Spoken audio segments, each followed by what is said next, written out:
Balmo Assimi Goïta yi jigi sigi kuma fɔ. Assimi Goïta a ye kuma fɔ kuma min n'an y'a dɔn k'a fɔ vraiment an ye président sɔrɔ. I b'a dɔn président de ye jamana bɛɛ fa ye. Est-ce qu'il y'a faamu? A bɛ fɔ il est le père de la nation k'a sɔrɔ a ma kɔrɔ ni bɛɛ ye. Est-ce qu'il y'a faamu? O kun ti dɔwɛrɛ ye, jamanadenw anw bɛɛ b'an jigi sɛmɛ ale de la. Ko o ko n'a gɛlɛyara an bɛ wele k'ale de sɛgɛrɛ. Donc fo ale ka kɛ mɔgɔ ye mɔgɔ min bɛ don jamanadenw jigi kɔrɔ. Assimi Goïta donna an jigi kɔrɔ. Assimi Goïta ye kuma fɔ min bɛ mɔgɔ hakili sigi. A y'i to bi, est-ce qu'il y'a faamu? Ko min bɛ kɛ sisan nɔgɔnin na ani ko min bɛna kɛ san tan kɔ san 40. N balimaw a y'a bɛɛ fɔ anw dar'a la k'a fɔ ko Mali bɛna diya. Arrête. Anw dar'a la k'a fɔ ko Mali bɛna diya, est-ce qu'il y'a faamu? Donc o de hukumu kɔnɔna la Assimi ka tagali Kayi. N balimaw Choguel tun ye kuma o kuma fɔ ko n seginna a ka vidéo kan. Assimi seginna kuma kelen kan, i b'a dɔn k'a fɔ ko Assimi ni a ka premier ministre bɛ ɲɔgɔn kalama. A ko maliyɛnw, ale Assimi a y'a ka kɛlɛkɛ nɔ de ye. Ale Assimi a y'a ka diplomatie nɔ de ye. Mais n balimaw a ma Assimi a ka économie baara sɔrɔ bɛna Mali la cogo min na. Mali nafa bɛ se maliyɛnw ma cogo min na. Mali bɛ diya, jeunes ka chômage bɛ diya cogo min na. A ko k'a ma o ye ale la fɔlɔ dɛ. A ma ale ka o baara kɛ n'o ye fɔlɔ dɛ. A ko maliyɛnw k'a bɛ n'ale o baara kɛ n'o de ye. N balimaw projet dɔ bɛ Choguel ni Assimi bolo kabako don. Assimi da bɛ projet la. Ala bɛ Mali kura bɛna jɔ cogo min na. U ko k'u ye jateminɛ kɛ. U y'a lajɛ ko min bɛ se ka kɛ sisan ani ko min bɛna kɛ, u ye kow tila ko fitininw ani kobaw. Ko fitinin minnu bɛ se ka kɛ sisan, o ye Modibo Keyita kun ye usine fɛn fɛn bila sen kan. Assimi ninnu kalakan ye k'u bɛ usine ninnu bɛɛ lawuli. N balimaw ja plan de bɛ yen. Comatex wulili ja plan de tracélen don. Donc ko minnu bɛ se ka kɛ sisan, u ye Comatex wuli, u ye IMPP wuli. Est-ce qu'il y a faamu? O tɛmɛnen kɔ n balimaw ye usine dɔ jɔ CMDT la. Usine 2. Balimaw k'an ka coton bɛɛ nafa ka na se tubabuw ma. Ko coton ka bayɛlɛma an fɛ yan. Coton ka kɛ gari ye an fɛ yan. Coton ka kɛ fini ye. Maliyɛnw yɛrɛ ka an bɛ coton min sɛnɛ, maliyɛnw yɛrɛ ka o coton fini ka o baara an yɛrɛ ka fini don an yɛrɛ la. N balimaw vraiment ne tun b'a dɔn ko ne hakili la bɛ Assimi ninnu kunna. A ma ban dɛ. Ko fura da ka jigin. Chef de famille, musow, denmisɛnninw, o bɛɛ ka se ka furakɛ Mali kɔnɔ nɔgɔya la. An ka usine dɔ kun binnen don, a kun feeretɔ don ko IMPP, usine malienne des produits pharmaceutiques. Assimi ko k'a lawuli. Kabako. A ma ban. N balimaw, a ko université bɛna ale créer. Ka université a bɛna créer. Assimi na kɛ université, est-ce qu'il y a faamu? A bɛna créer Mali an ka région baden de la. Ko Kayi stade o bɛna rénover. Tombouctou stade bɛna jɔ yen. N balimaw a ma ban tuguni. A ko fitinin minnu bɛ se ka kɛ sisan, o de ye ka chemin de fer lawuli. N balimaw chemin de fer wulila après plusieurs années d'absence. N balimaw chemin de fer kun binni ye Mali faga, a ye Mali économie tiɲɛ. Fɛnw prix bɛ ka gɛlɛyali min kɛ, wallahi chemin de fer tiɲɛni b'a la. Assimi ko k'a ye chemin de fer lawuli. Dans les jours, dans les mois à venir, n balimaw a bɛna ye k'a fɔ terrain kunkolow bɛ nalen. Terrain kunkolo ɲɛnamaw kuraw bɛ nalen. Poutine ye engagé k'a bɛna terrain di Mali ma. Balimaw Assimi bɛna taa sommet la a ti mɛn Poutine fɛ. A natɔ ani terrain kunkolo bɛna n dalen b'a la. N balimaw Mali bɛna diya. Ni terrain kɛra sisan, i b'a ye k'a fɔ terrain kelen bɛ se ka donni min ta, remorque 30 tɛ se ka donni ta. Balimaw accident bɛ dɔgɔya. En même temps, i b'a ye k'a fɔ développement tɛ se ka kɛ ni sira tɛ. Kayi Keɲeba sira, balimaw y'a dali daminɛ. A baaraw bɛ ɲini ka ban. Balimaw groupe électrogène, u taara n'a ye Keɲeba.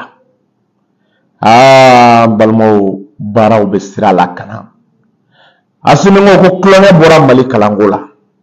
Ko Mali kalanko mbalmo mo tina kulonga étudiant malien na tuguni muru ke ta ka vision na ke bala to min be mali la kalan sira ga mo mali bina ga to soro kama ya daga damne fonction publique kera namara makola asere la kaja ibaye ka fo bak kera namara make asere la kaja defu kera namara make asere la kaja nin bere mali kura vision ko demsenu nga kalan ke ko ka kalan era solution ni ka ban ko mun bina ke chogoroba mun nok me metri ala metri mun be metri ala sisa mun tara retraite la malien gasaw ko sigi de bina ke état généraux sur l'éducation amena sigi de ina fo assise nationale kera chogomna ka sigi mun mali kalan bla retard la ka nyejo nyonyela parents d'élèves école métro école trio école privé trio amena nyejo nyonya de la ka kle damado ke mali école fra ka solution ina la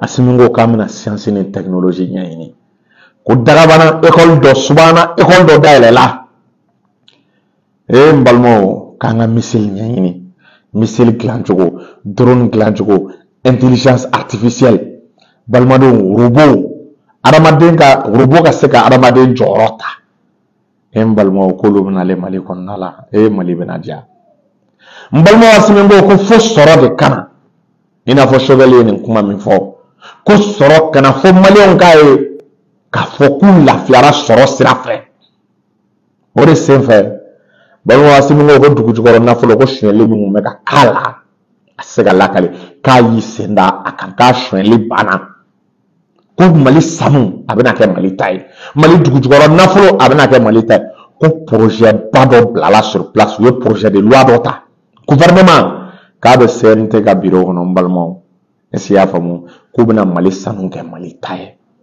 balmo no kera anga senga bi ban le Mali produit plus de 75 tonnes d'or l'équivalent de 2500 milliards balmo ni Mali a exploité anyama o sanu do pétrole mana faruka uranium mana faruka lithium balmo Mali anga sarab se ka doubler ka tripler Mali se ka 100 avions de chasse Sukhoi 57 no yiri suka dagabana avion labanye am se ka sa rezan o gabna lycée temps ani saba ko lycée flabna ke lycée d'excellence balmo o koro de parce que il va soro ala e mo da makenu ke dimsim do be ita soro be ko lu akli kadi kojugu wakli kadi ga tabe u to yonga donc no dimsim sugu yira olu ka nga fara yonga ni u ma nga bla dimsim toka pour que na me fa ko lu na fabo olu ka école le be créer u dama donc u re dama o de tabla donc u be yonda minke a bel excellent u be yonda minke ga fade ya yona kalana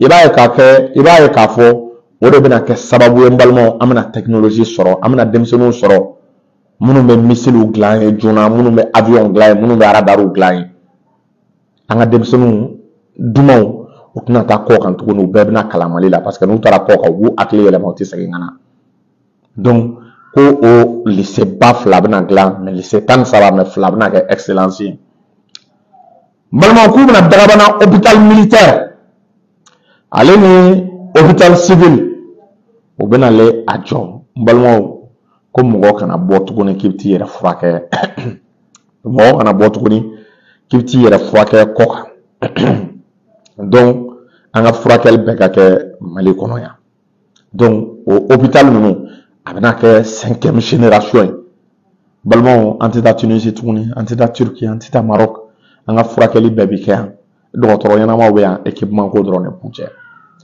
donc balmo nous le projet d'amadoye ni président munu fo ni biseki jigida asiminga nanta ni candidat flaga na tuni asiminga alne asimin bana me asimin wajibiya akaka anga candidat aka présenter ka mali bodinga kono donc ni jigisige malmo anga to asimin anga to shogel ko anga to ni gouvernement ko ne ni barasira ga fe asimin shogel bi mo famu o be ka baraka ni ko me do ko ku nyatana oye balma amena ni woro la meka message me adressé ni vidéo partie flara asimin goita ka adressé Malik Jawla Alvar Maiga CNT kono vraiment ni wagati laban in na ne kun bɛ ka commencer ka nisɔndiya a kɔrɔ n ye faamuya caman kɛ ja vraiment ne nana ka na ye n trompera n filila Albert ka kan la balima Albert ye ko dɔ kɛ ni Malick Diaw tulo bɛ n na a ye nin video lase a ma ni Asimi Goyita tulo bɛ n na a ye nin video lase a ma le seul colonel ani ka nin video lase maliyɛnw bɛɛ ma a ye ko dɔ kɛ min ye ne jigila tigɛ kojugu min ye n dabali ban n kamana gan n balimaw mɔgɔ kan ka mɔgɔ ka bana ta k'i moquer a tigi la ka mɔgɔ ka bana ta k'a kɛ yɛlɛko fɛn ka mɔgɔ ka bana ta n balimaw k'o don politiki kɛlɛ kɔnɔna la ko sari Choguel ye kuma min fɔ k'ale t'a dɔn Choguel ka o kuma a y'a fɔ ABC ne géré a kan wa ou bien a y'a fɔ kun jumɛn kama bana min ye Choguel sɔrɔ n'o ye ABC a ma bana san sugu la bana min ye Choguel sɔrɔ n balimaw a y'a sɔrɔ k'a to faso baara de la tellement que a ye baara kɛ ko fo Mali ka wuli ko Mali ka tagama de ba Maliba ka wuli ka tagama ka jɔ a sen kan parce que a bɛ ka na wagati min na jamana cilen don n balimaw o manque de repos de gera Choguel kan ni Abdoulaye ni Albert Maïga bɛna i kanto ko Choguel ye AVC kɛ k'i moquer a la Malick Diaw a ye nin kuma min fɔ n'o k'a sɔrɔ nin kuma bɛnna e yɛrɛ ma Malick Diaw ne ye nin kuma bonya ta k'a sɛmɛ e la Malick Diaw i ka nin kuma lajɛ n'o k'a sɔrɔ an ka kan ka dɔ ka bana surtout mɔgɔ min bɛ se ka an fa bɔ o ka bana k'o ta k'o kɛ kɛcogo sugu dɔ ye k'a moquer o la n'a ka bana ye k'o ye kuma dɔ fɔ k'a t'a dɔn ni bana de géré a kan ko ni AVC géré a kan ka nin kuma da Asimi Goyita ɲɛkɔrɔ k'a ka premier ministre ko Asimi Goyita Choguel bila baara min na k'a banala k'a to baara de la a banala k'a to baara min na ko CNT mɔgɔ fɛnɛ sɔrɔla mɔgɔ min bɛ ka o bana kɛ ka Choguel k'i ɲaga labɔ Choguel la an ye nin ko sɛmɛ Asimi Goyita la k'a k'a lajɛ n'a bɛnn'a ma problème t'a la ka nin kɔɲɔ ta k'a yira maliyɛnw na ko cɛkɔrɔba ka bana kɔ a banala Mali de kama ko wasabuya mɔgɔ dɔ de bɛ ka o ta ka premier ministre k'a leguru labɔ ni o ye n'a bɛnna maliyɛnw fɛnɛ ma ne ye ko sɛmɛ maliyɛnw na k'a da aw ɲɛkɔrɔ Choguel ma bana in san bana in y'a sɔrɔ k'a to Maliko kɛlɛ de la bana dun filɛ a bɛ se ka diɲɛ mɔgɔ bɛɛ sɔrɔ donc n'o k'a sɔrɔ bana min ye Choguel sɔrɔ ko mɔgɔ de bɛ ka u leguru bɔ a la jɔn dun n'i ma sa ko bɛɛ b'i la mɔgɔ minnu bɛ ka Choguel ka bana ta k'a kɛ yɛlɛko ye ka Choguel ka bana ta k'i moquer a la Ala e de bɛ bana bila mɔgɔ la e de bɛ adamaden kɛnɛya anw y'a koɲɛ ta k'a yira Ala la ka koɲɛ ta k'a yira Asimi na ka koɲɛ yira Malick Diaw yɛrɛ la ka koɲɛ yira maliyɛnw na fɔlɔ k'a sɔrɔ bana tɛ Ala latigɛ fɔlɔ k'a sɔrɔ bana Choguel ma bana Maliko de la o sen ka jɛ o bolo ka jɛ ni mɔgɔ ko k'a bɛ Choguel ka a leguru labɔ Choguel la ni o ko ye balo anw y'a tigi koɲɛ yira Masa Aramani na ko Ala ka kitiw tigɛ ko Ala ka kitiw tigɛ anw kelen-kelen filɛ an ka dɔgɔyama tɛ se Malick Diaw ma an ka dɔgɔyama tɛ se Asimi ma a tɛ se Moribo Kɔnɛ ma a tɛ se Wage ma mais tuma bɛɛ CNT mɔgɔw olu de bɛ bila premier ministre la diɲɛ kuma tɛ o tɛ min d'a kan a mɔgɔ joli k'a daminɛ Kawji na ka na se Numusar ma a ka ca ka na se Mamadu Awa Gasama ninnu ma CNT mɔgɔ caman mais Choguel ka ministre tɛ k'a delila ka Malick Diaw dɔgɔya Choguel ka ministre tɛ ou bien M5 mɔgɔ la k'a delila ka kumakan kolon fɔ Malick Diaw ma ou bien a y'a fɔ Modibo Konɛ ma.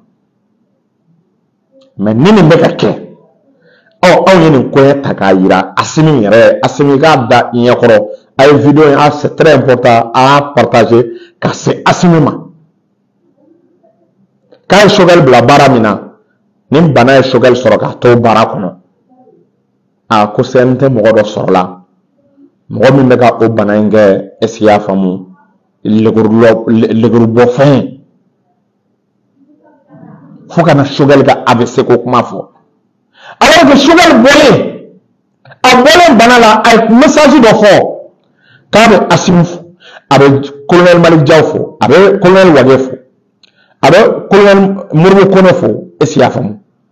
Les 5 colonels, j'espère ma ɲina mɔgɔ tɔgɔ kɔ, a ko k'a bɛ ninnu bɛɛ fo k'u y'ale Choguel sutura, u y'a gundo sutura, u ma sɔn k'ale to bana la mɔgɔ ka a ye, u ma sɔn a ka image ka ye, ko Malick Diaw 5 colonels k'u bɛɛ kun ta ale layɛ. Choguel yɛrɛ a seginna kan k'u y'a sutura k'o diyara ye. Malick Diaw min ye Choguel sutura ni Choguel da y'a fɔ Asimi ninnu y'a sutura. Malick Diaw CNT mɔgɔ dɔ de bɔlen filɛ nin ye ni Choguel ye dɛ. Kana fɔ ko AVC ye Choguel sɔrɔ. Ko a ye kuma min fɔ k'a t'a dɔn ni AVC de don wa ou bien jumɛn. Donc Malick Diaw anw ye nin koɲɛ fana yira.